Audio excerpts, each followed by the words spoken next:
Hello, everybody, and welcome to EchoCode. And I just wanted to shout out to my sister-in-law who's hanging out with us today. She's in the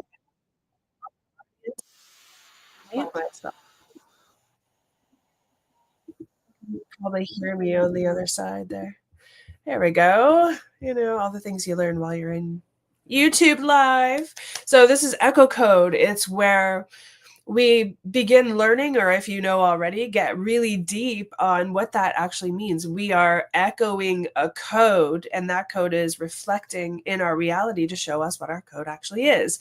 And so, if you are familiar with me, hello. So great to have you here. And if you're not, my name is Wendy Paquette, and I am, I would say, reality architect and timeline shifter, and let's say dimensional fusion specialist, which means basically timeline shifting, right? So in our reality, we're finally coming to the space where we can understand what that actually means from the perspective of how we think, how we behave, how we make choices in our life.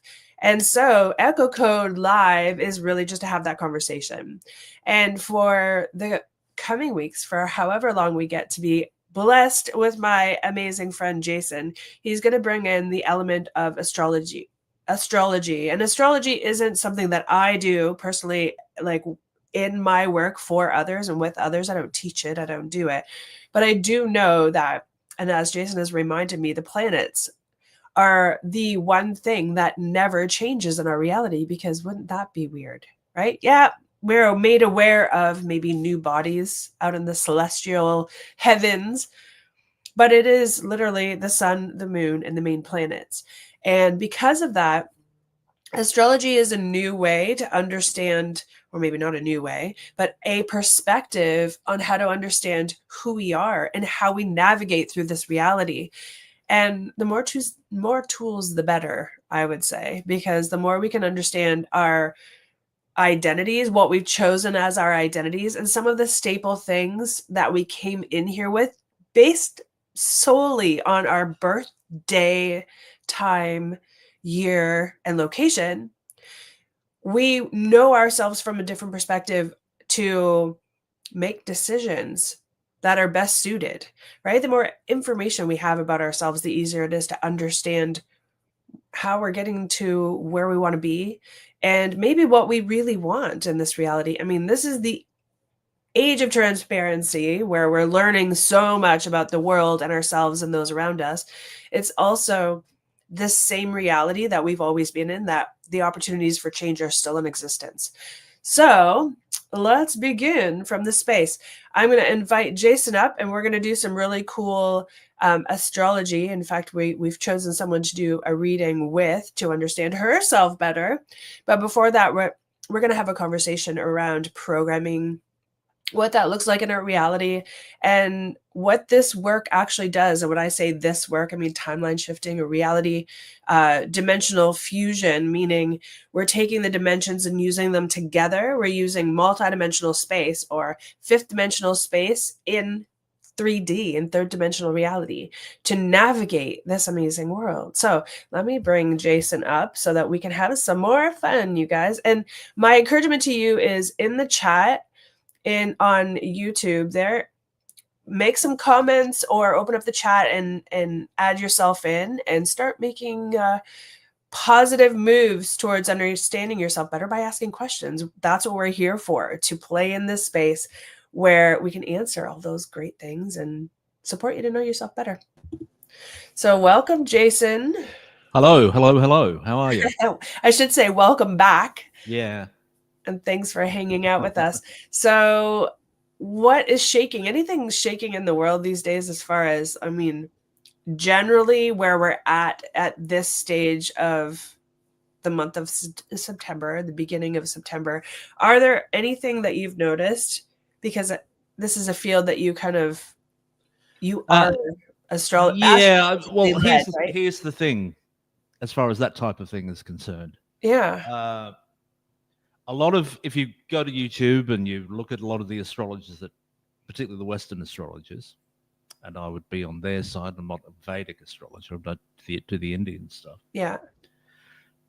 when they'll talk a lot about the outer planets, Uranus, Neptune, and Pluto, which tend to be the generational stuff, the slow-moving stuff. A lot of them been talking about Pluto has moved from Capricorn into Aquarius, which is true. It has. But being such a slow-moving planet, it's only now coming around after it was first discovered to where it was when we first discovered it. We've only seen it for one cycle. We've only observed it from one cycle. So we don't really know too much about Pluto experientially, whereas the sun goes around every year. Right. I've had plenty of experience with that. Thousands and thousands and thousands of observable impacts of the way the sun works. Right. And you can do it with horticulture. You'll see it every year. Oh, it's winter, don't plant now. It's a bad idea. Or at the end of summer, don't plant because it's about to, the leaves are about to fall off the trees, etc., etc., etc. Yeah. So we know how the sun works. We know how the moon works because it compared like one cycle of Pluto. Well, we have every 4 weeks the moon goes around the Earth. So how long is and 24 hours for the Earth to go around itself for the ascendant. So we really understand these things very well. Pluto, we don't. Neptune. Well, how long? How long is the cycle for Pluto then? 248 years. Oh, yeah. I don't think there's been 248 observable cycles of the sun compared with one for Pluto. Wow. And you multiply that by 13 times more for the moon. And that by 28 times more for the Earth circling itself. So it's all very nice to say Pluto's moving to Aquarius and we know it's going to happen. We don't. Last time we know that was revolution. We can sort of pinpoint, okay, and see what happened before, but we weren't watching. Yeah. It was hidden. It was sort of uncovered. And so it's nice. Yeah, you project backwards. That's all right. But we really don't know the outer planets as well as we know everything up to Saturn. Wow, that's really cool. I didn't realize that. That's really interesting. So do you have any maybe insight? I would refer everyone to the phrase, there is nothing new under the sun. Yeah. There is nothing happening now that hasn't happened before and that we can't tap into. And if we want to change it, that's why we're here with you, we can. And the best way to change it is to know yourself and have an idea of what you want for yourself, and then maybe also for what you want for the people and the city and the world around you. Yeah. And then create that rather than Pluto's in Aquarius, so this will happen. Don't be fatalistic about anything. The whole mistake that people make around astrology sometimes is to think that it's fatalistic. And the best astrologers, and there are a lot of very good ones on YouTube and elsewhere, who will remind you the stars impel, they don't compel. So they create a set of conditions. What you choose to act upon in those conditions is entirely up to you. Yeah. So whatever's happening, the question is, how are you going to deal with it? Not, this is happening, therefore we're stuffed. Or, this is great. Yeah. No, you make the difference every single moment with every single thought you have. Yeah, and that is entirely how I would approach it. And in fact, when you say that, we don't really know what's happening. I think that's the best experience we could ever have. Because if you don't have something that's influencing your path, then you can't make decisions based on an influence. You can only go, okay, so what would I like to experience? And then we navigate with that, because the programming that I'm familiar with and that you're familiar with also, Jason, lands in the frequency without influence of anything else. So we're not looking at other things to determine the influence of a program. We're looking directly into the light of it. And so that's really great to know about Pluto, because I'm sure, I mean, I don't follow a lot of astrological conversations. However, I find it very interesting in that there probably is a lot of people that are deeply curious about what's coming with the Plutonian experience and frequency. So it's exciting. It's really exciting to know. It is, but at the same time, don't worry about it too much. Don't be fatalistic. Take control. At the same time, you know, if the planets and everything going around is saying, don't try and cross the bridge because there's no bridge there. Yeah. Like the bridge has collapsed and you don't know, you just drive along and you go over the cliff. Well, that ain't too handy either. No. So at the same time, read the signs, and then plan your journey on the basis of those signs. Yeah. Well, are you finding, and because I haven't followed any, a lot of astrological conversations, are people fatalistic about it? I think some people are. Yeah, I think some Oh. people think. Oh, Pluto's in Aquarius, therefore this must happen. Oh. Just because the Okay. conditions are there. Last time we had the French Revolution as the key moment of Pluto in Aquarius. That doesn't necessarily mean we're going to have another revolution on that scale. Yeah. Well, yeah, of course. I mean, but people, the age-old saying is history repeats itself, right? So they're leaning into that programming itself, where they're thinking there's going to be a repeat of something. They But I also wanted, say history never repeats. So, I mean, yeah, right. but it rhymes. Yeah. Well, people connect the dots and Yeah. are the causation of a lot of repeat, because that's what they're trying to do. They're trying to Yep. see, and they're trying to navigate their now by looking back Yep. and then trying to make sense of certain things. And if you brought that to the forefront, we do that in our everyday lives anyway. We try to make sense of something that we don't understand.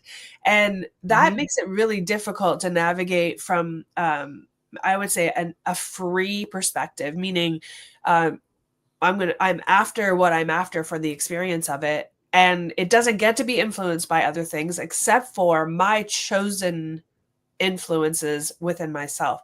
So I think a lot of those program pieces are hidden, like invisible to most people, because we swim in the pool and we don't know what chemicals are in there. Like chlorine, is it salt water? Well, okay, splash water in your mouth, you're going to find out if it's salt water.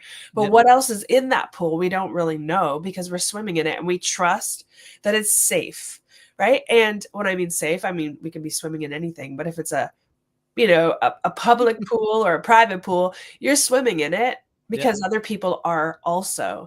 And so I've never used that analogy before, but I feel like it's pretty potent, because unless you're testing the waters yourself to understand what's underneath the surface, what's in, right, that water nature that we're swimming in, how would you ever know? And how do you know whether it's influencing your health, your skin? Are you allergic? Like, how would you ever know? So here's why that probably came through. What if you're swimming in pools, and you get out and you're in the sun and you walk around, and then later on the evening you have a little itchy spot and you itch it and it turns into a rash, but you don't know what it's from, right? You're just like, oh, I got an itch. Oh, it must have been that sweater I was wearing. You know what? I threw on a sweater and it was near the cat's thing or whatever. It was washed somewhere else. You try to make sense of something with your logic. So you can think, man, that sweater, I don't know if I should wear that sweater. I'm probably allergic to it because it's really making me itchy. Now you're by association going, oh yeah, like you've got itches going on, not realizing the pool that you were swimming in might have carried something that you're allergic to, but your natural logical association is going to be current to the moment you become aware of it. Yeah. So if you swam in the morning and then in the late afternoon you discovered that you were itchy, you're not going to go directly to the morning. You're going to think, what did I just do? What was just happening? It must have been the sweater. Your logic puts that into play. So you can translate that for your whole reality, right? We're trying to make sense of things by logicalizing ourselves through our own mental space, our own Well, we're programmed for that. I mean, as hunter-gatherers, pattern recognition is extremely useful. Yeah. Just being an academic, pattern recognition is extremely useful. And in astrology, pattern recognition is more than very useful. So it's not like we want to throw that out. Yeah. But at the same time, now to use your analogy, if you were swimming in the pool and maybe you were there with 5 of your friends and they all started to get the same rash, you might eventually work it out. Yeah, that's true. You might eventually work it out because of that too. Yeah. Hang on, they're not wearing scratchy jumpers. Yeah. Right. So eventually you might get it. Yeah, that's true. It's also the herd mentality, as you're saying as well. I mean, my mum always used to say, when you go to a restaurant, always go to the one that's full. Never go to the one that's empty. So, and the logic underneath and that, there is a logic to it, of course, but at the same time, the drawback is massive. Yeah. Absolutely. And so there's many, many ways to understand how we navigate through our reality, right? Because we're Yeah, always reaching mentally to make sense of something, yeah, anything, in order that's right. to move forward and do something else. So Yeah. that kind of leads us into the programming, Jason. Oh yes. What's going on with programming with you these days? You got some teeth issues. And so let's say you're open to talking about that live here on EchoCode. No, well, I mean, I'd rather I don't mind it being known. It's not going to change my life terribly much. A lot of people on YouTube know they've got a toothache a little bit. Yeah. No. And so we've known each other for quite some time, and you've had a tooth issue before, years ago. Mm-hmm. So my first instinct is that something's coming up for you that's old patterning, old programming, that's just kind of peeking through or piercing through this timeline we're on, and it's making itself known either to clear itself or to, like we were talking about the pool, make itself known so that the logic is there to understand it, not from Yeah, logical perspective, but from the patterning of a program that's showing itself to you. Something in your world showed up in order to activate that frequency. that's right. Yeah. So let's dive into it. Before we do, here's a little thing I noticed just today. What's that? There's a thing called the moon nodes, and I highlighted it last week Uh-huh. because she had the nodes on her, right on top of her ascendant and her descendant. So they're Yeah. very important to her. The nodes move backwards naturally. They go backwards to the zodiac. They don't move forwards. They're constantly moving backwards. So the astrological nodes, yes, the north moon. and south, you were saying. Yes, that's right. And Okay. that's the point of where an eclipse happens. So if the sun and moon are very close to when it's a full moon or new moon, you're going to have a lunar or solar eclipse at that point if it happens right there. Right. Now, at the moment, me being a Pisces, 18 degrees sun, currently the North Moon node, which is, if you look at Indian astrology, particularly, they see it as very karmic. They're a bit more fatalistic in the way they look at it. I'm not so much. But this is a moment of karma, if they were talking about it. And it's right on top of my sun, which is my life force, me. It's my ego as well, but it's also the life force. It's what you put out. Yeah. Right? It's the sun. It's what you emit. Yeah. It's not necessarily how people see you. And I'm going to show you in the chart later on how that works. But what I'm putting out there, and my ego and my life force is 18 degrees Pisces, and karma is sitting right on top of that right now. And it takes 18 years for it to move around. So this would be the third time in my life that it's happened to me. So I'm dating myself. But it's sitting there, and it's only happened 3 times in my life. And right now it's one of them. And you're saying this is old stuff? Well, also the teeth rules Capricorn, and Capricorn is old stuff. So yeah, that makes sense. So we're looking at old stuff, old programming. For me, so being someone who could see and read frequency, of course, that's my first mode of looking. But I also get to go down and ask curious questions around how you're perceiving it, so that we can navigate through where your present moment, where your current mind is at. Because is there something that you thought it might have been? So two things shows up, and you automatically, what is your first thought? Because let's show everyone how, when you're going to identify some programming, what your mind goes through, what your ego injects. So what was your first thought? When it kicked off the last time, which was a few weeks ago, and I told you about it, I just finished dinner, and I had some apple juice. Yeah. Bit sugary, because apples are sugary. I'm not talking to add sugar, but it was a sugary drink. Right. Boof! It was like an explosion at the back of my mouth. It was like, oh no. That was all like, it was searing pain and just, oh no. Yeah. And I went to my wife and I said, help, Because it was just really, really bad. And anyone who's had a really bad toothache will know that it's, being male, obviously, it's one of the worst things I can experience. I know women will argue about other things that'll be a darn sight worse than a toothache, but for me personally, this is probably as bad as it gets in terms of the pain Toothaches are threshold. pretty bad. I think most women Yeah. would agree. Yeah, Yeah. toothache is pretty bad, and it can't be compared with anything else. Something like that is pretty serious. Yeah. I'm not going there, but No. it was real. It's one of the worst I've had, and I just had some oranges, so it's pretty innocuous. But it was like top Yeah. and bottom, just right on the side where my wisdom teeth are. I've got a little bit of a gap between the two teeth there, and I just was like, woof. Now, the usual way I would treat it is the way that you recommended to me way back when in 2019, which was to get Clove oil. Clove oil, put it into the water, get a cotton bud and put on. We didn't have any cotton buds. Oh. And it was late. The shops were shut. I couldn't get any cotton buds. There's no way to get cotton buds. Yeah. Go, help. Yeah.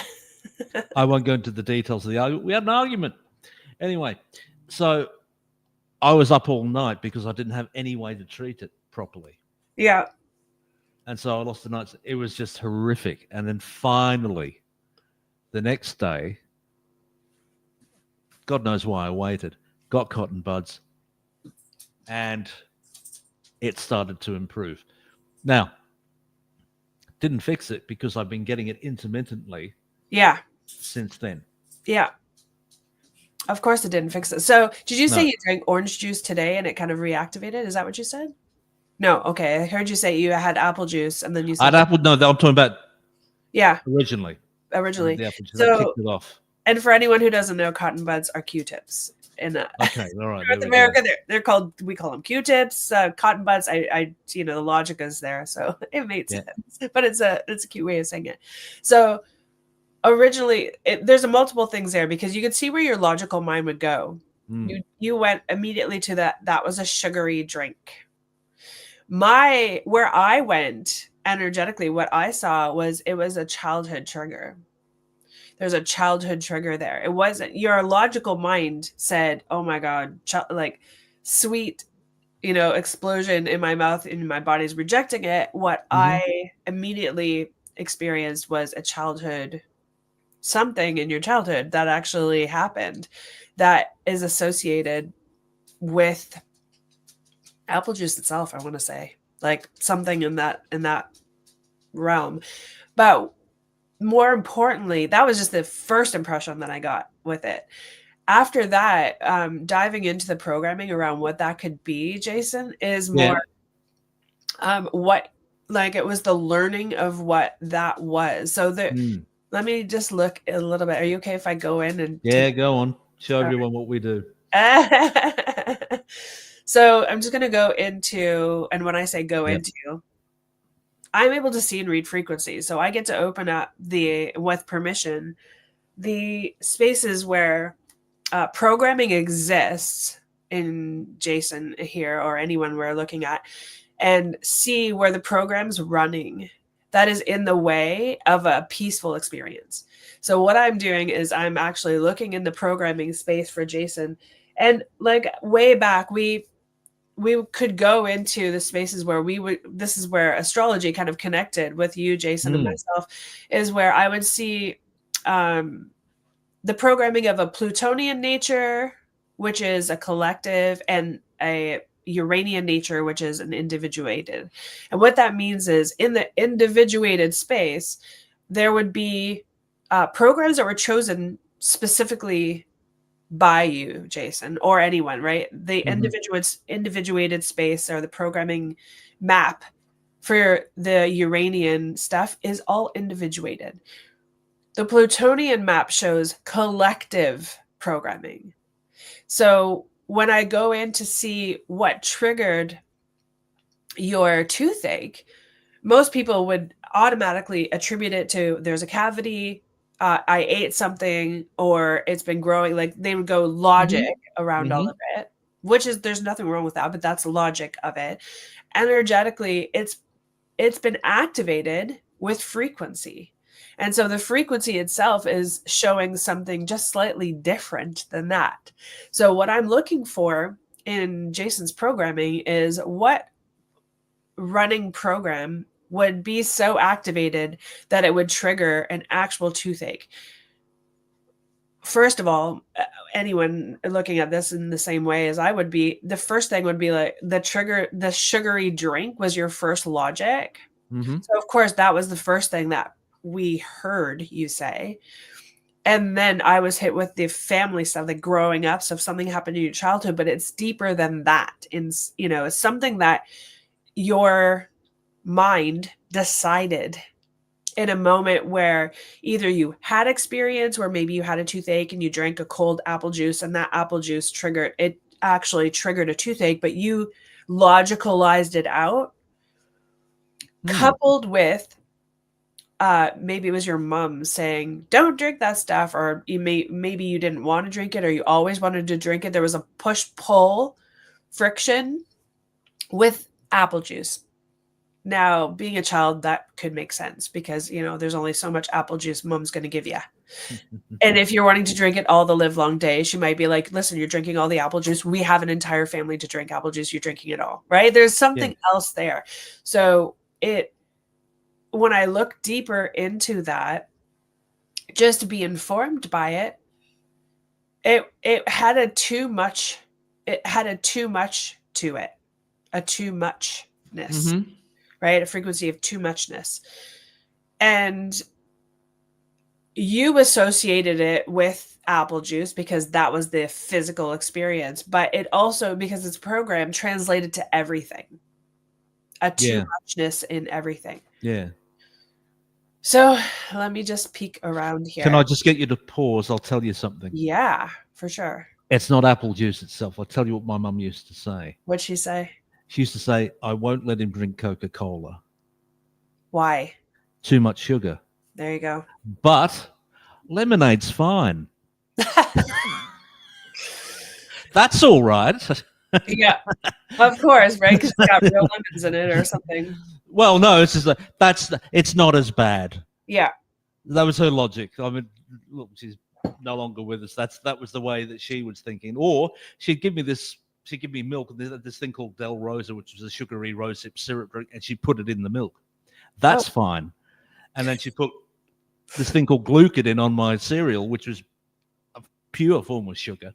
Yeah. On there, but Coca-Cola, no. So there is an idea of that's all right, but that's too much. Yeah, that's okay, but that's too much. So it's a more broad. It's not just narrowly apple juice. Yeah, it was broadly. Yeah, for sure. And that's a great way to show that program is across the board.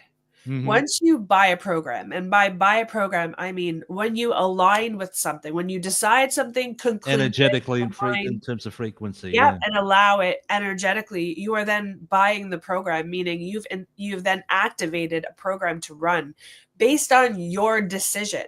Whatever you decided was true. So if you're listening to your mom saying that has too much sugar, and you don't have to vocally agree with someone. I believed her. No, I was. Oh yeah, lemonade's all right. Yeah, can I have some lemonade? Yeah, okay. No, Coca-Cola, no. All you have to do is mentally decide that she's right, but you don't care. Just because you decide you don't care, the second that you decide that she's right, but you're going to make an independent choice, the deciding that she's right writes the program. So now sugary things are too much and they all cause problems, because I'm sure that the toothache thing had to be installed in there as well, meaning that's too much sugar. So that those things go together. Too much sugar rots your teeth. There you go. That too.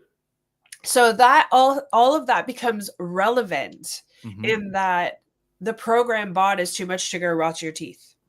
You buy that program from her and independently go like, screw you, I'm doing my own thing, right? That's a kid will do. I'm doing what I want to do, right? And kids just follow their noses. They just do whatever they want to do with excitement, there's nothing wrong with that. But in this case, we're looking at where you bought a program and installed it, like activated a program that is going to show up everywhere you go. So no matter what you do, you're going to recognize something that has too much sugar. Yeah. And deliver and know and have the installation of, that could hurt me, and choose against it.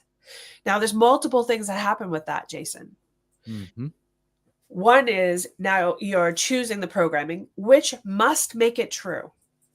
Meaning If you've installed a program in your computer that is going to show color, it it'll must be show true. up. It's Yeah. always going to be color no matter what. So when you This is what we install call manifestation, that, isn't right? it? Yeah, exactly. So when you install a program that Yeah. there's too much sugar and it'll rot your teeth, Mhm. you will experience it. That is the program that will show up. Now, is it right or wrong? That's dependent on the result of it, right? Some programs are good, some programs aren't so supportive. So that one, in fact, wasn't supportive. However, it was running anyway because you chose it. Now, throughout the course of your life, anything that was a sugary drink, too much sugar, automatically activated the rot your teeth thing. And anyone who knows, like, if you have any teeth that are having any issues at all, it hurts like a mother, like so bad, right? You guys can make a comment in the chat if you've ever had a toothache and you thought that was the worst thing you could ever feel because you just didn't know if it'd ever go away. And it's so close in your head that it takes over, Yep. right, your mental capacity. So in that space, for the rest of your life, you will run into sugary things that will activate that frequency because the program's running until you come up against, the idea that you could change that. And people change their programming all the time unconsciously. Yeah. They just don't realize that's what they're doing. But for you, as you're shifting timelines, we're going to pull back just slightly. So we're going to leave this here and pull back to this viewpoint. Timeline shifting is addressing a program in this timeline, knowing where you want to go, which for you with this toothache is feel better. So it's here in this timeline. When we address the program where we are right now, we're not changing a program in this timeline. What we're doing is changing our frequency to match the timeline where that is not in existence any longer. And when that's not in existence any longer, you do not have toothache because that it's not running there. So we talk about shifting programs, but really what we're doing is shifting frequency, right? That's so right. There's linguistics that allow the egoic mind and the logical mind to make sense of things so that we can choose it, so we can have it, right? It's really super simple. It's why I love this work so much, because the logic is supportive in that nature. If I can understand it, I can have it. And if I can have it, I can experience it. Right? And then you can keep going on that loop. So for you in particular, we're here with a toothache. We've identified the programming itself. And so in my frequency viewpoint, I could see the program that's running. It had more detriment than you probably even acknowledged most of your life because you didn't know it was running, A, and B, anything you did, you're out drinking with your buddies and you don't realize how much sugar's in beer, or how much sugar's in alcohol or whatever. Right. You're activating the same program. So as you're I was about to say this thing could be a lot more general than just sugar. It's for just sure. the idea of too much, which means I've got too much money means Yeah. Well, listen, I've got too much of anything. It's gonna go. Exactly. So this translates not just to that, which is the origin. I want to say origin programming is that. And then inside of that is, well, too much of anything. And then who decides what too much means? Right. Okay. That could be you. You're like, oh, that's too much. Or someone else saying those I words. could be reading a newspaper article. It's like, oh, that's X is too much. It could be just researcher said, or a journalist has said, even worse. Yeah. That such and such is true. And it might not be. Yeah. But in it goes. And it's already aligned with the program. So there's very little resistance that you've got to it. Yeah, absolutely. So you're ingesting more of the same without realizing it. Yep. Right. And you're going to be drawn to that kind of thing anyway, because it's part of the program. Of course. It's like, it's almost an activation of some type of an addiction. This is what I'm getting out of this. It's kind of, there's a recognition pattern in there. So, that feels familiar. Back to the recognition again. That's right. Yeah. It feels familiar. There's so many things that it activates in order to make it true for you, which is, those are the frequencies happening underneath, right? The energetic frequencies happening. But on the outside, where you're going, I'm going to choose that. Or yes, I lean or yes, I want that. Or I'm attracted to that. Or, that's your languaging around it is, a natural propensity to feel comfortable in that Yes. space, even if it's not good for you. Mm-hmm. Right? Because all those programs are propping it up to hold it there, We right? gravitate to what's familiar. We just go, oh, Exactly. well, I know this. Well, I'll probably be safe here. I'll Yeah. be okay here. And that's, yeah, Even with this bloody toothache, even exactly. if I'm overweight, even I'm losing my hair, whatever it might be. Yeah, Right. So precisely. Yeah. And not only that, you're looking at all the things that are propping it up and your familiarity to it. You naturally navigate. Not only will you navigate it, you'll defend it. that's right. You'll defend it because it's familiar, Yeah. right? So we're creatures of habit. So that's where our ego comes in, right? The ego has a protective nature. Its primary role that it has been programmed with is protect us from dying. Yep. So it And can to go, protect itself from dying too. well, of course, protect itself from dying as well, because if it's no longer there, like how could you live, right, without your ego? Oh yeah. So in that space, you're looking at all these things bombarding the frequency of you as you're just trying to navigate your day. You just wanted to have something to drink, and all of a sudden this toothache popped up, and now everything's out of control. Well, all the things that led up to the moment of you even taking a sip of that is what caused, right? It added up and triggered what happened. You are not planning to do that. That's not something you're like, oh, I'm going to do this today because I know it's going to activate a program. That's never in your mind, like in anyone's mind, really. What happens is you're going about your day, you're on a path to something, and that path has put things in your way in order for you to address it. From our perspective, knowing how the programming works and runs and can be shifted and moved, when we're in this timeline and that's your experience, you're headed somewhere where that program got to show up in order to be moved to get to where you'd like to go. Mm-hmm. So I've talked about this quite often, and I'll talk about it more in future lives. When you have let's say a vision or something you'd like to experience, then you set your GPS to that vision on the timeline where that experience is already occurring, and where you are now and where that's happening at in a different timeline. We're navigating to change our frequency in order to be on the timeline where it's already happening. So in this timeline, we're shifting programming, mental programming in the energetic space in order to move closer to the experience. However fast or slow is dependent on your decision. So as quickly as you can make allowance decisions, like understand, okay, I get what this could be. That might not make logical sense. It'll get you there. You'll keep moving to the thing. So we say we're eliminating programs, we're deleting programs. Really, we're not. We're shifting frequencies within ourselves and resonating closer to what we want, if not having what we want. So we're utilizing your toothache and actively going in and looking at the programming, identifying the programming. Now we're going to shift the programming so that you can be free of that and move to the timeline where it no longer exists. Are you ready for that? As always. You know what? I didn't see us going down this direction today, but I'll tell you, it's what I love most. It's so much fun, and It's a good example of what you do as well, and what we do all the time. Yeah, that is true. That's absolutely true. So I'm going to go in, and when I say go in energetically, I'm allowing myself to view the programming, and I can see the program running. It runs in a binary sequence, as I could see it, zeros and ones, like a program in a computer could run. And because it's running, that tells me it's active, which begins with a 1. So my invitation, Jason, to you is, are you willing to shut that program down now, where you're not too much and that's not too much and this is not too much? You actually will give yourself the ability to make that conscious choice on your own. Gee, let me think about that, Wendy. That's a real tough one. That's not even the hardest question I've been asked today, or certainly not in the last half hour. Yeah, of course I want to switch it up. Yeah. Okay. So I always bring people just to get super grounded with oneself. Breathe with your heart, lungs, and just get conscious and present in this moment so that could shift for you. And I'm going to turn it off. So basically, with the permission you've given me, I just turn the 1 to a 0.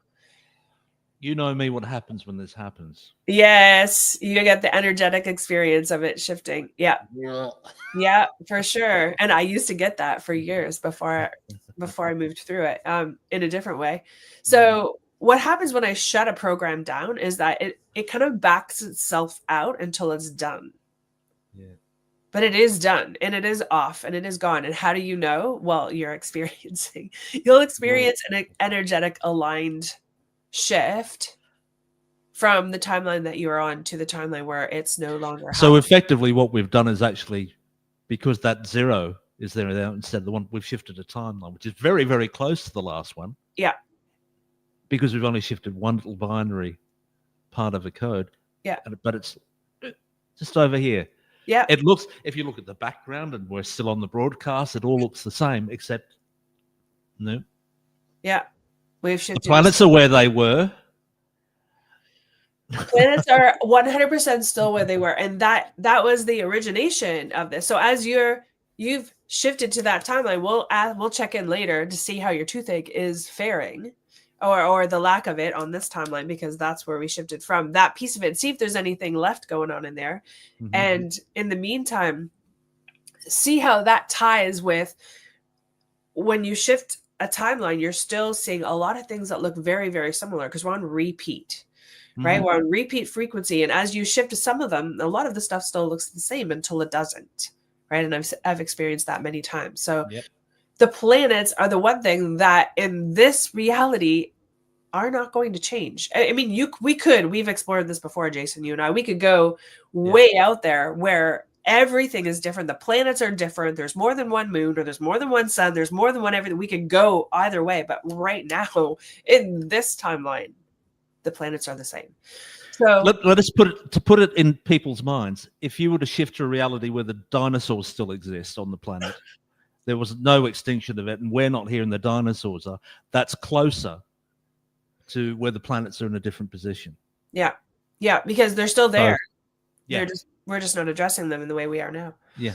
Okay, so let's bring Aaliyah up to you've been waiting forever. She has been. We're going to bring her up so that she can have her astrological nature addressed when it comes to this stuff and maybe seeing herself better. Are you okay to move forward into that next piece? Absolutely. Now? Okay. I mean, I'm better than I was 40 minutes ago. Jeez, I tell you.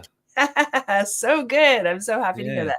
Okay, so let's welcome Aaliyah up so we can talk about her astrological nature. So I'm going to let you, Jason, take it away with Aaliyah. Welcome, Aaliyah. Hello. Hello, Lee. How are you doing? Good. How are you guys? I'm better now. I heard. I was watching. That's awesome. Yeah. Shifting. Well, that's what we do. That's what we do. And you probably have an opportunity to do that yourself, because now I'm getting why I saw, and why you're on today. Yeah. You're going to see that in a tick. Now, is it time for me to share something at this juncture, Wendy? Yeah, go ahead. Okay. So what we're going to do, I'll set this up. So first of all, Aaliyah, what I want to do for your own knowing, for our knowing, and for everyone watching know it, are you giving us permission to give you the absolute truth as we know it in this moment for this astrological perspective for you? You open to everything that's there? I am. Okay, good. I'm ready. Okay, awesome. I've been waiting. We know. That's permission granted. Okay, so here you go. There you go. We don't want to give anybody something that they don't really want. And if you want the truth, that's why we're here. That's the only way that we roll. So go ahead, Jace. Okay, right. So you can see the chart on the screen. Wonderful. I'm not going to be able to see you because I'm going to be looking at the chart. Now, last week we were pretty comprehensive.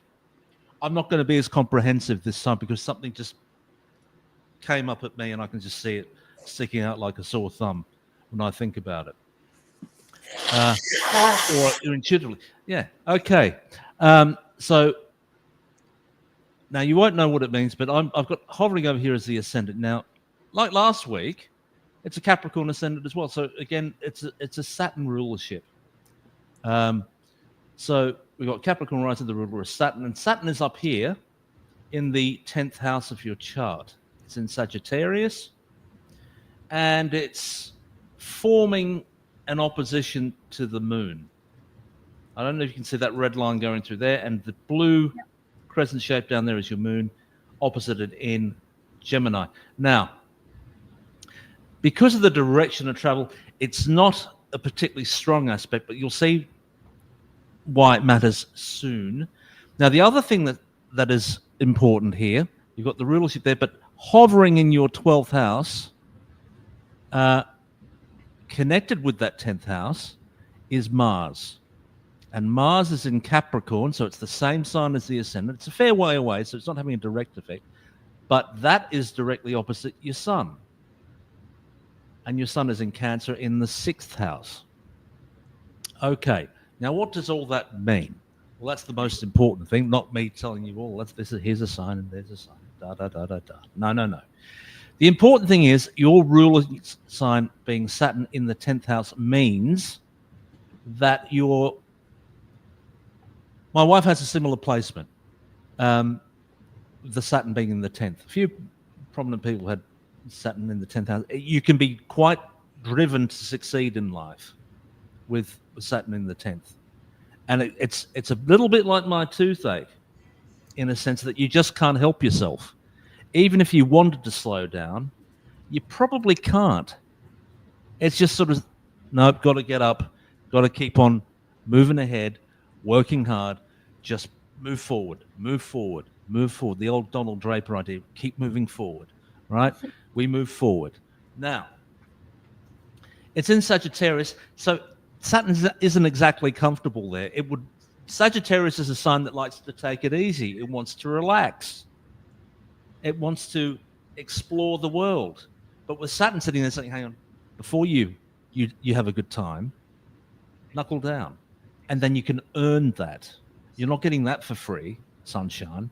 You don't get an easy time. You got to knuckle down. Okay. So that's opposite your moon.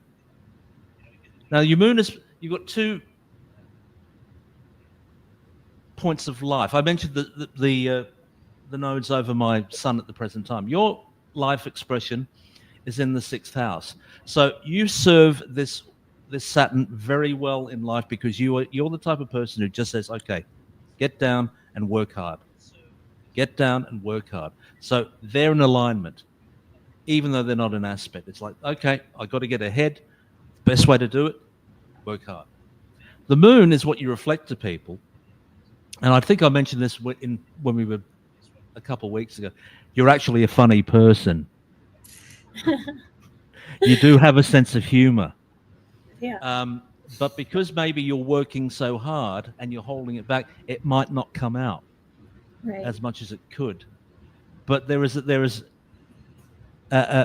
certainly an aspect to you which is witty and funny, and you can certainly entertain people and get on their good side.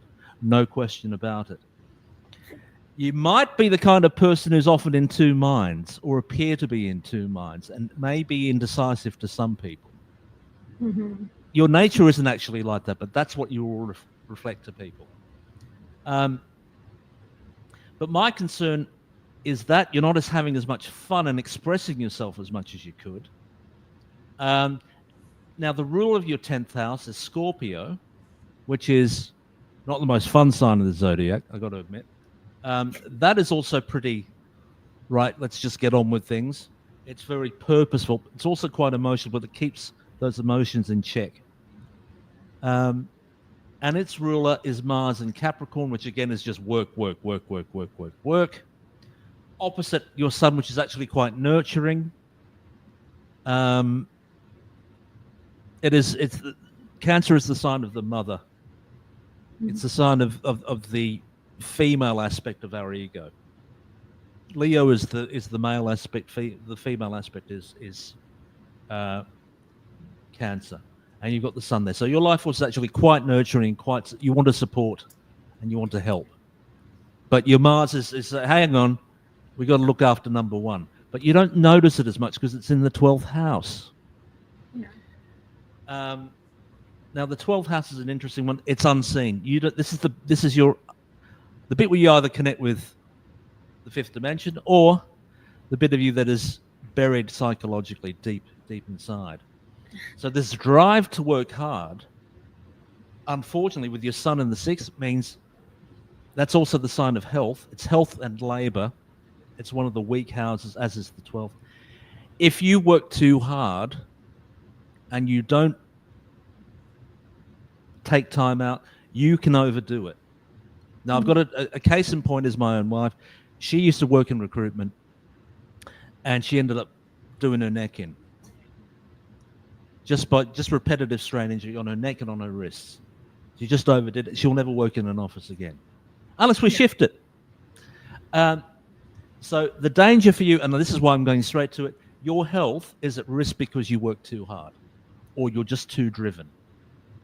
That you just will not give yourself a break. Yeah. And you do not know why you don't give yourself a break. You come out as very business, the way you present yourself as a sober individual, very businesslike, and I'm a responsible person. But underneath it, you're quite funny. You'd like to be a child. You'd like to be funny. You'd like to, and it might come out at times. It might come out a lot. I don't know you personally, but it's there. The part of you that wants to have fun and just joke around and just be the life and soul of the party. You could do it. Yeah. You could do that, right? It's not fundamental in terms of your ego, but it's the way that people would certainly appreciate you. But you're just too busy working. And my concern, again, your Mars is directly opposite your sun, and your sun is moving towards it in your chart. It's not moving away. The moon here is moving away from Saturn. So it's not as pronounced. You're not as in much trouble with this as you are with this. This is far more fundamental. Mars and the way that you just go, grind away. Let's not stop. Go, is problematic to you. At some point, you might wake up the way that I just had a juice, and all of a sudden, ow, you wake up and something's not right. I have a question, Jason. Yes. Is that applying to every aspect of her life or just work? Because let's say I know her well, better than you do. She works out all the time. There's things that she does all the time. Is it pushing the limits? It's universal in that whatever she does, whatever she chooses to do, that's right. It's a bit like my mum said, too much sugar, but it could be too much of anything. Now, in your regards, it's just you're just pushing the limit. You're pushing your body to the limit. You're just pushing everything possibly to the limit. Certainly in terms of your actions. And why would you do it? I don't know. It's a subconscious thing. It's, again, if you're swimming in the water as a fish, you don't know you're swimming in water. It's just, well, isn't everything like this? Yeah. Like you think everything's water if you're a fish until you pop out and go, oh, this is different. And then bang, in you go again. But there is something fundamentally in your psychology that you were born with because your planets are placed there. There's no way of getting away. That's the time of your birth. If that's accurate, that's you. Yeah. You're just driven to just push it and push it and push it. And whatever you've done, if it's in the past, well, I've got to break that record. If I've done 28 laps of the pool in half an hour, next time I've got to do 29 at least. Yeah. Go. So you're always, that's the line, got to go past it. And it might not be a good idea necessarily to do all that. Aaliyah, do you find yourself being that? Like, do you recognize this in yourself? Yeah, definitely. And then just like to the point of exhaustion. And then I just hibernate and tend to not be able to keep it up. So I'll push it to the point where I'm mentally, emotionally all exhausted. And then I just want to not be around anybody for a week. Okay. There we go. Well, what I'm noticing, Jason, is that what you're doing is you're identifying the patterning that's baked right in. And my question is, how do we address that program-wise from your perspective astrologically, where the programming can be shifted even though the astrology shows something else, shows that pattern?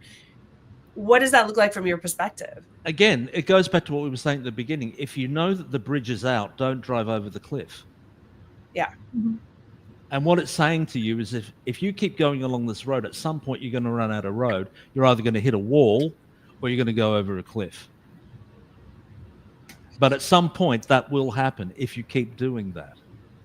Like a lot of people have it. I ain't got that in my chart. I tell you, I probably argue too much with people. I fall out with people, and I'll press people too far, or they'll press, or it can happen the other way too. Yeah. We're not looking at my chart. Your chart is deep in the 12th house. It's like Wendy will push herself to drive herself, but it's not, she knows that she's doing, she's very conscious of when she's getting in the car and driving somewhere. For you, you don't know. You don't know that you're doing this to yourself. That's and Wendy's health isn't threatened. Yours is. Yeah.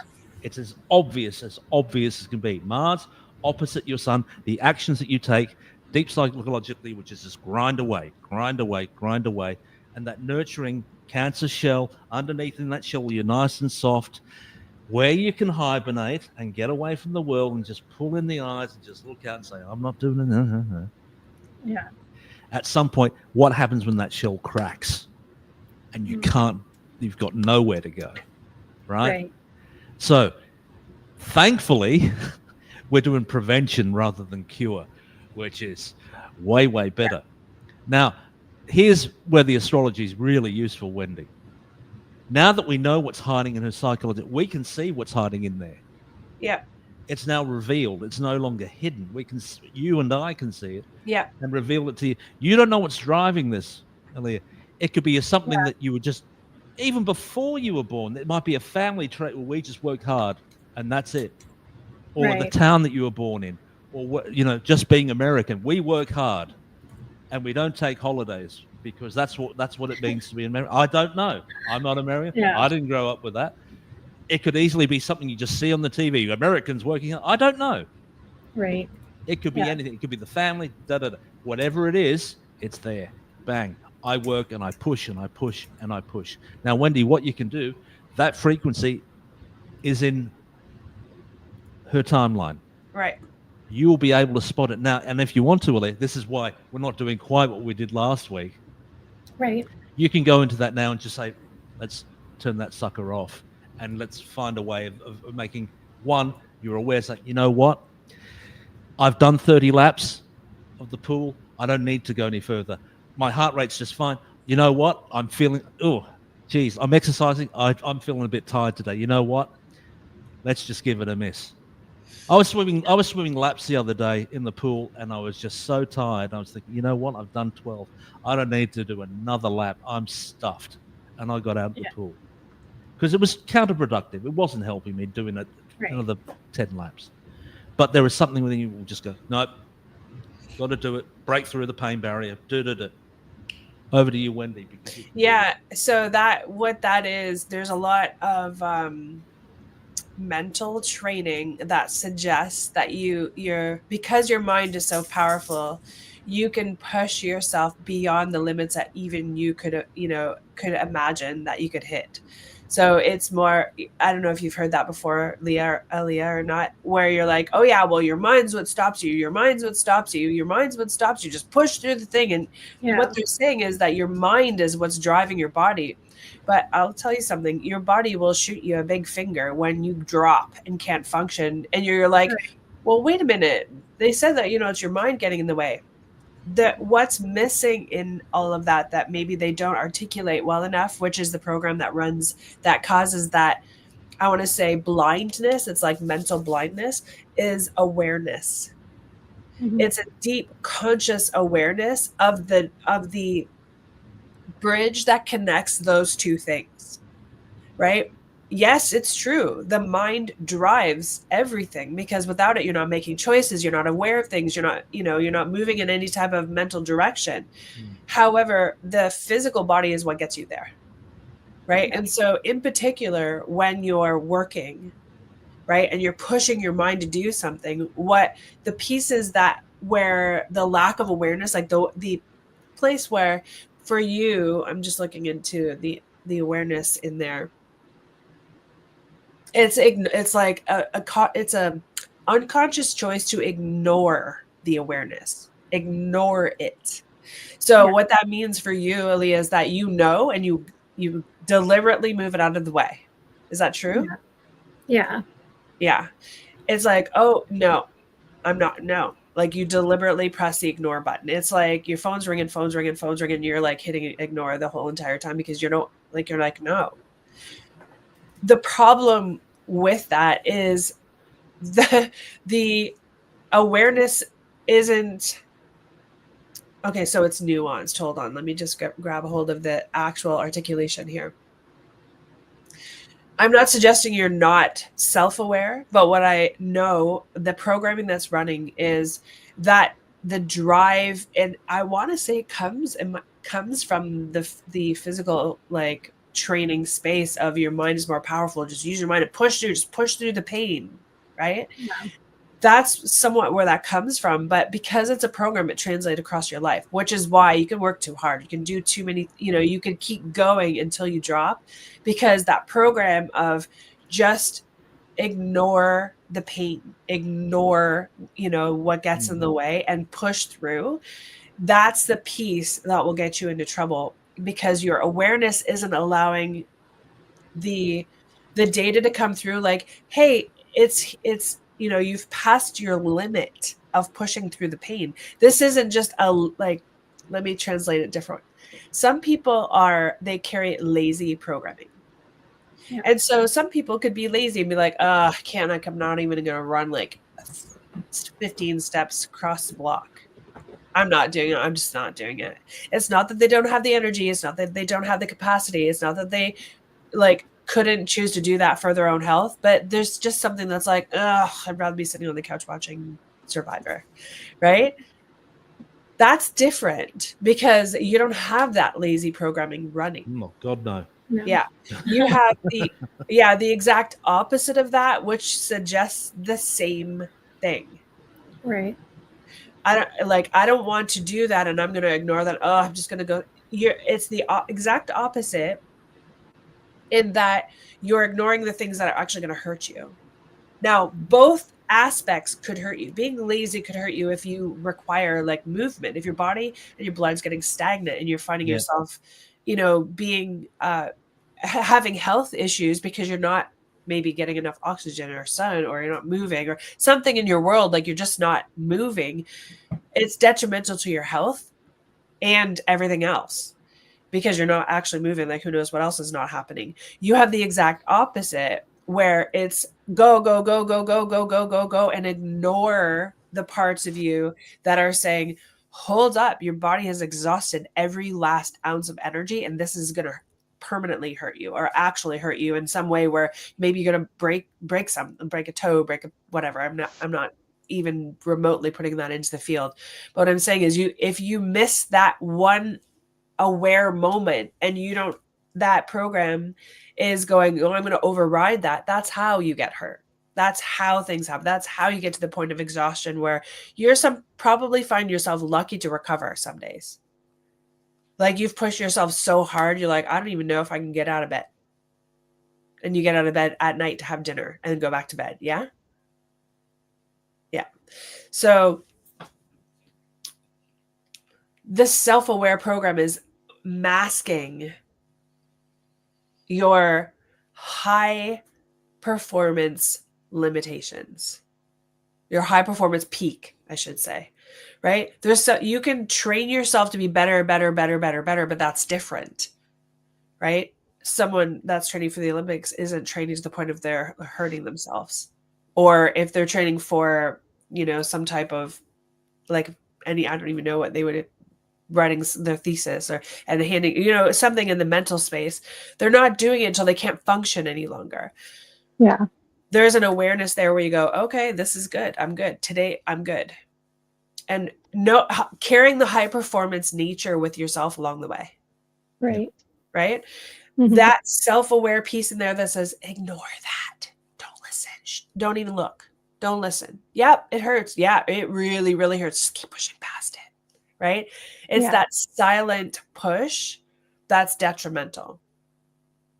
Even when your consciousness is going, hello, and your body's like, what the hell? Or your mind's like, that's enough. You're like, no, keep going. Just keep going. Right? Without a destination is the key. Yeah. There's no destination in that. Right.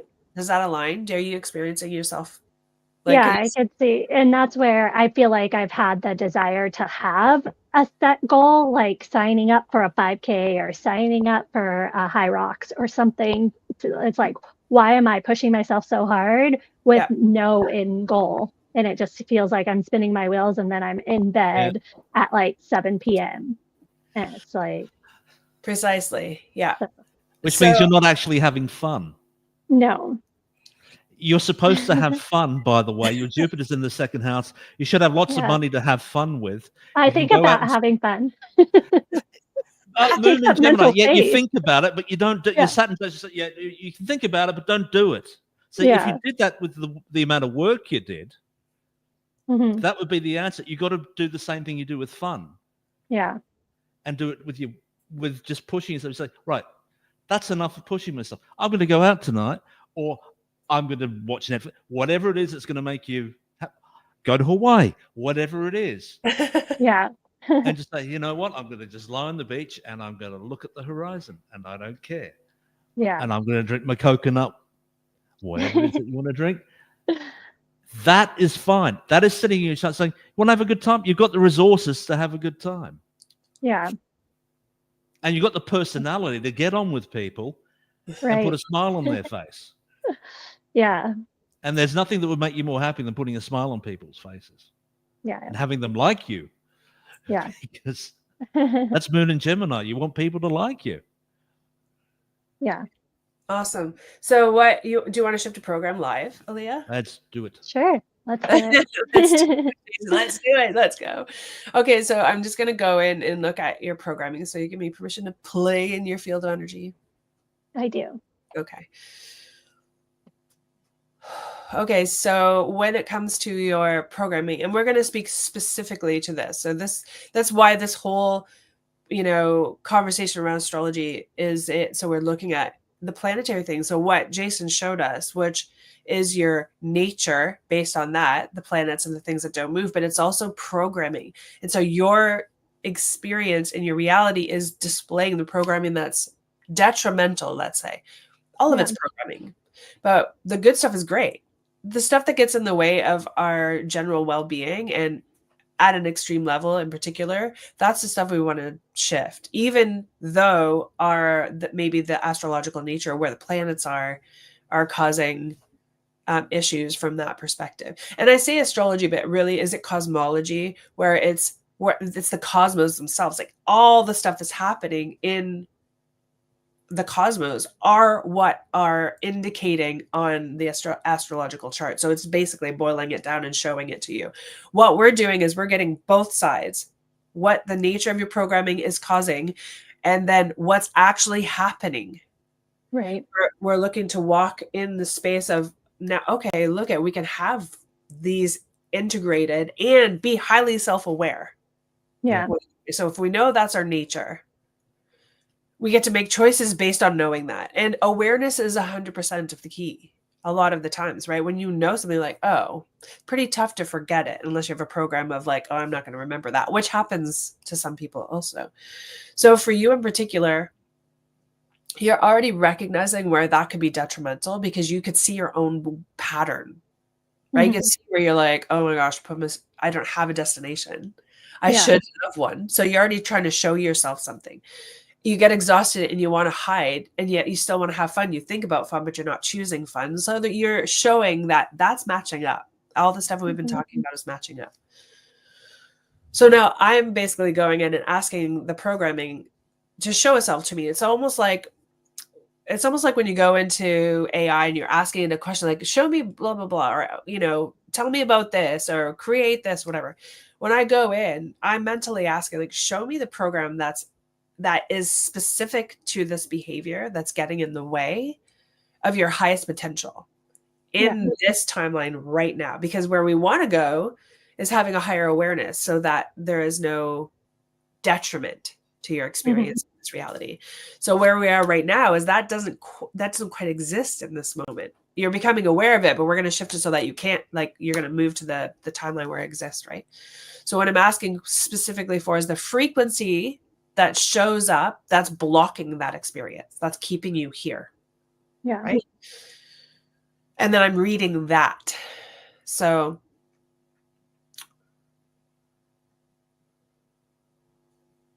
you have there's a nature of proving something in there. You've got something around needing to prove something.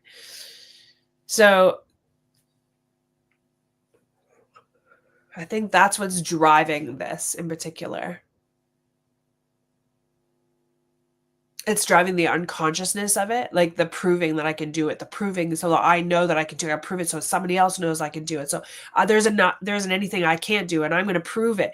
There's a proving in there. Does that like land with you? Is that a conscious thing for you? Yeah, that sounds. Yeah. Does okay. So those things are kind of like, I want to say like brothers in arms in this programming where they're feeding each other. The part of you that knows stuff is like, I'll not like, I won't show her anything so that she, she could choose, she could activate I'm going to prove this. Does that make sense? So yeah, there's stuff that's in the way of that, but she wants to prove it. And so we're going to hold that programming true. And so what happens is it kind of counteracts each other. And then you see nothing and you go overboard when it comes like you just keep going. There's no stopping point there. That need to prove something, and the driver in you, which is a good thing, is it's turning it into like a detrimental space. And so it's taking away your awareness from it. Does that make sense? Yeah. Okay.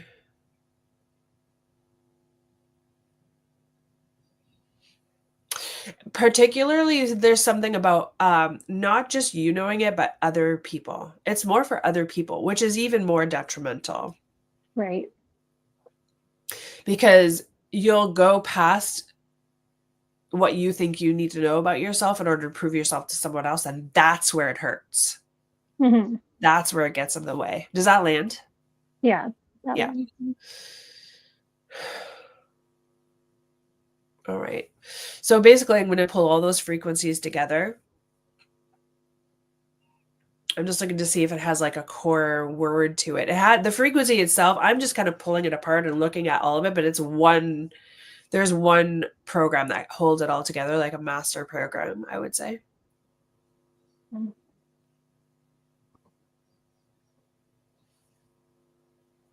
And you've been putting these programs together for a while, so it's not new, and it's a little more nuanced. So for the sake of you having it like an experience in shifting this stuff, I'm just making sure that there's not too much in here. Okay.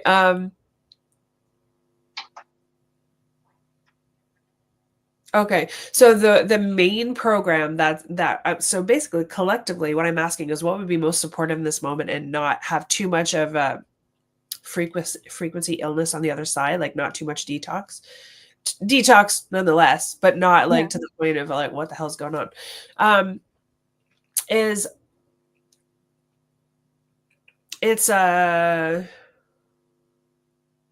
like a blurred self-awareness with a need to prove. Because you're not unconscious to your life, so you have some awareness of it, but it's blurred, and though it's easy to ignore. Does that make sense? Okay. That's everything we've been talking about in the chart, isn't it? I mean, that's the drive, is we don't know where it comes from. It's a psychological, psychological thing that we don't understand overtly. It's subconscious, not conscious. Yeah. All right, I'm just holding those together. Okay, so as they show, there's 3 programs that are together inside of there. So I'm basically going to ask your permission, Aaliyah, to shut all 3 off at once. Okay. Yeah. So I just want you to take a nice deep breath and get really grounded and present in this moment, in this timeline right now. Yeah, and that clears it up. They go from fuzzy to like really clear when you do that, when you focus on your moment. So know that is part of the gift for you for this. Things become clear. So I'm going to shut them all off. I have that feeling, Jason, like oh God, this is like pretty big. So I just shut all 3 of those off. Wow, I haven't felt the energetic shift of something for a really long time. I'm feeling that too. Wow, what a gift. What a gift that is. But Wow, I haven't felt that for a long time. Oh my gosh. Okay. Obviously there's resonance for me too, because that's usually what happens. I've cleared so much stuff that I usually don't have any experience with it, but those three in combination were pretty potent. And also I feel like people watching might have the same thing. So anyone watching probably shifted some stuff too, if they were choosing it, if they were allowing it. So as it is just shutting down, what you'll get, I can still feel it. Wow, that's wild. What you're gonna get from this, the gift, I call it the gift, when you shift the programs and you shift your timelines, is clarity. Yeah. You're gonna know. So you're a smart woman. You're going to know now when to stop. It's the what's in your nature is to say when to quit. That's not the word. Right. It's when to stop. Okay. Like the power. So I'm reading information from your field. The power for you is knowing when to stop and actually choosing that purposefully. I'll give you a metaphor that's just come to me. Is if you're writing a book, you don't write the book all at once. Right. You just do a section of it and you go, right, I can pause now. Yeah. Rest, take it easy, then I'll come back to it. You've got to see it's something continuous, not like Right. And this is something I was getting while you're doing it, Wendy, when I was thinking of a child. If I don't know if you play an instrument or you do pottery or you paint. No, because you've been too busy not to do it. You'd be very good at playing an instrument, or because it's Mars and Capricorn, something with the earth, like pottery, like Wendy does. Anything that uses something earthy, something made of wood, made of clay, an acoustic guitar, a piano, something that's grounded that you can do, whether it's art or something like that. You can focus something that is less physically taxing and brings you joy, rather than even writing. I don't know, whatever it is that's going to float your boat. Yeah. I used to love to write poetry, and when I do, I feel poetry, not prose, poetry. 12th house, thank you very much. Do that. I haven't done that in a long time, probably a few years now. There we go. that is your literary. The moon in Gemini. Gemini is a very literally air sign. An air sign is all about the mental side of things and literature and expressing words and all that. Doing that creatively, perfect. Do that. Write poetry. Go ahead. Yeah. Will that open it up for her, Jason? Yes. Because you'll be thinking, no, you know what? I don't need to push myself today. I'm going to take a bit of time out and just write some poetry and just get better at it. And getting better at poetry isn't very taxing on the body. No. And you'll enjoy it. It's fun. Yeah. Yeah. So I think, as far as you've got the information from your chart to inform, and then we kind of saw through them with the frequencies, and we shifted those programs on your permission, moving you to a new timeline. As that, it's instant when we do it. Energetically, your cells are turning, like every single one of them are changing frequency. So just be an allowance of that. It could, it could be multiple ways. You could get tons of energy from it because suddenly you feel freer. Yeah. And you could want a nap or whatever. I was thinking you might want to have a big long sleep. It could be that too. Whatever it is, it's going to be your first test in acknowledgement and self-awareness as far as that goes for everything. You'll be like, oh, I need a nap. And you'll find yourself choosing for you, which will then enhance and strengthen your own beingness. Versus going, you know what, I'm tired, I'm exhausted, and I just did this shifting with Wendy and Jason, and I'm going to keep pushing through. Notice yourself, right? Notice how you go, so that you can see your priority gets to be you. The most joy that you're being, the happier, the more self-expressed and in your body and aligned you can be in this timeline, the more you will actually get accomplished.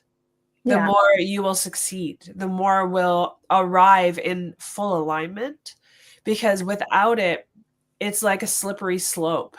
It's only a matter of time until you don't see the wall that's there and you crash into it. Right. Because the self-awareness it was skewed in a space where it was blurry, but you chose that. You chose the blurry because in order to prove to someone else, you had to exceed limits you thought were in the way. Right. That's a mental choice, right? It's not actually what's happening. You've decided that. Yeah. So what we shifted, the clarity for you will be everywhere you look. It'll be in your current relationship. It'll be in the way you do things. It'll be in your work. It'll be when you work out. It'll be in every little nook and cranny of your reality. You're going to notice your clarity and self-awareness to know what you want to do next. And it'll activate a level of intuition because clarity is that, right? Being informed is intuition, is being informed and being able to act in alignment with your soul's nature in this reality. So that clarity will be evident for you. And so perhaps you can come back and let us know how that plays out for you, which at some point we'll bring Antoinette in to, to translate or tell us what changed for her, what her experience was. We didn't shift programming for her. However, at some point we could. But for you in particular, there's a lot of things that we uncovered, I would say, for you today. So how do you feel and what is your experience of this? Yeah, I feel lighter and I don't know, a little bit happier, if that makes sense. So. But I think part of it too, Aaliyah, is being seen. Yeah. Is having like someone not seeing you as in like seeing you out in the world, but seeing your soul, seeing who you are. The nature of the energetics, of our frequency and even the astrological perspective is all about you. This was literally all about you. Yeah. So you got to see yourself better. And they always say, what is the angel saying? People love to hear the sound of their own name. And what carries the name is your own identity, which is why, right? You like to see yourself. So when someone acknowledges you with your name, it's you feeling the resonance of your identity in this reality. And so for me, my interpretation of this experience, which I didn't see all of this coming, which makes it even more fun, is that you get to see yourself from clear eyes and make choices and your life's experience from there. You will go far further in your, in your intentionality and what you're looking to create when you're self-aware from this level of clarity. Is there more? Always. It's never ending, this work. Right. But knowing the shifts that you can create for yourself is what gives you the view into what else you would like to experience. Right. Awesome. Yeah. Awesome. Very cool. Guys. Yeah. So I'm going to pop you down. We want to say thank you for showing up. Thank you for coming to play with us and having this experience. And I'm going to next talk to Jason about how his tooth is feeling. So thanks. And I'll talk to you guys. Okay. Bye. So Jason. Yes. How is your mouth feeling? How is your tooth area feeling right now? Not too bad. You notice a shift, have you? Yeah, it's not perfect, but it's pretty good. Yeah, pretty good. Before it was like nagging at me. It wasn't. I wasn't having a day that was excruciating or anything like that. It was just when it's just nagging, and it's like somebody talking in your ear. It's like you can't. It's distracting and and I can feel it. It's sort of, but it's not what it was. Not what it was. No. I mean, ideally, the difficulty sometimes with toothaches is that it's either on or off. It's like it's either in your face or you're not even thinking about your teeth because you're just too busy talking and living your life, right? So I think as you move into your day, as you finish out whatever's happening in your day, you're just not going to notice it any longer. It'll probably just move out of itself. And if it needs addressing, you'll know that too, right? Yeah. If it requires a dentist or anything like that, you'll know that as well. But you'll at least have the ability to shift into the clarity with your teeth. And it's going to affect areas which, of course, are just the whole idea of too much is a pretty big idea if you think about it. Everywhere you look, even the things you're choosing. For you in particular, it feels like when something was too much, you would automatically like throw up a wall and back away from it. So almost the opposite of Aaliyah. The too much thing, you'd either go, well, that's too much, I'm not doing it, and walk away. Yeah, or or I don't care, I'm doing it anyway. So there was two sides to It's that. usually the former, not the latter. I'm telling you. Well, they were both available, right? Both sides Yeah. of the same coin. But that would be it. You'd be like, oh, that's too much. I'm going to turn and walk away from it. And there could Back be, in the days when I used to drink, yeah, it's a long time ago now. If I was, the latter would apply if I'd had 3 beers. It was like, I don't care. So Yeah. at that point, it would flip into, sod it, I'll do whatever. What the hell? It was like releasing the brakes. yeah, When I would do that, that's probably part of the attraction. It might be for a lot of people, really, yeah, for different reasons. Maybe not necessarily for me, but it just lets the brakes off and you become somebody else. yeah. That was the Absolutely. attraction for me. We're choosing our identities as we choose these programs unconsciously. And so that's the greatest thing to address is the identities of it. So anyway, we went over, but this is a free space of doing what we want here in this timeline, in this reality. And EchoCode Live is about that. We're live to experience all the cool things we have available to us now. But everything locked in. You see, if it hadn't been for the tooth, I would have given her just the reading that we did last week. Yeah. And that when we weren't supposed to do that. She has an issue which could have at some point, and we don't know when and how long it would have taken, which would have caused her some physical. If you push yourself too much, your body will give way at some point. Yeah. So I'm glad it turned out the way that it did. Yeah, amazing. So good. Well, listen, thanks for being here with us again, Jason. I look forward to our forthcoming events, because I think this is walking us into how we can express this and do this work really and show people what they have available to them. And Leah's saying thank you, Jason, in the comments. What people have available to them now is to be able to thanks, Aaliyah, to identify the programming, to see where some of it comes like out of the chart itself, where it's nature, then look at all the stuff you've been born in, and then see the ones that you're actually doing yourself, like that you've chosen yourself. And no, just because you're living in the reality that you're living does not mean that it cannot be changed. It, even despite all of the things that may have occurred before today, the mentality around that is you can choose to change that in an instant by shifting the programming that may have been identified or chosen because of the things you experienced, all along the way. So that is the invitation to everyone. Be an allowance of seeing your reality for what it is, for the coding and the experience and programming that's showing itself to you. And then maybe be open to changing something within the programming in order to have a different experience. And imagine if you could do that over and over and over and over and over, which you and I have done, Jason, for years. So thank you for showing up. Thank you, everybody, for popping in, saying hi in the comments, and being a part of our show, my show, the EchoCode Live, and this show with Jason, as we share these cool things live with you.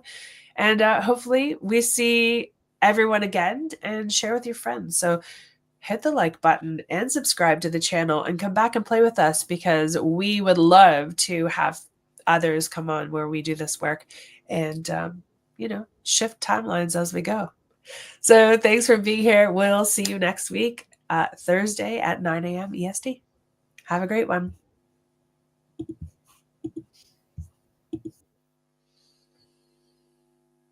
Oh, you left. You're still on. You've left me here. How dare you? Well, hello everyone. Hope you had a nice time. She pressed the wrong button, didn't she? I'm gonna leave now. Had a nice time.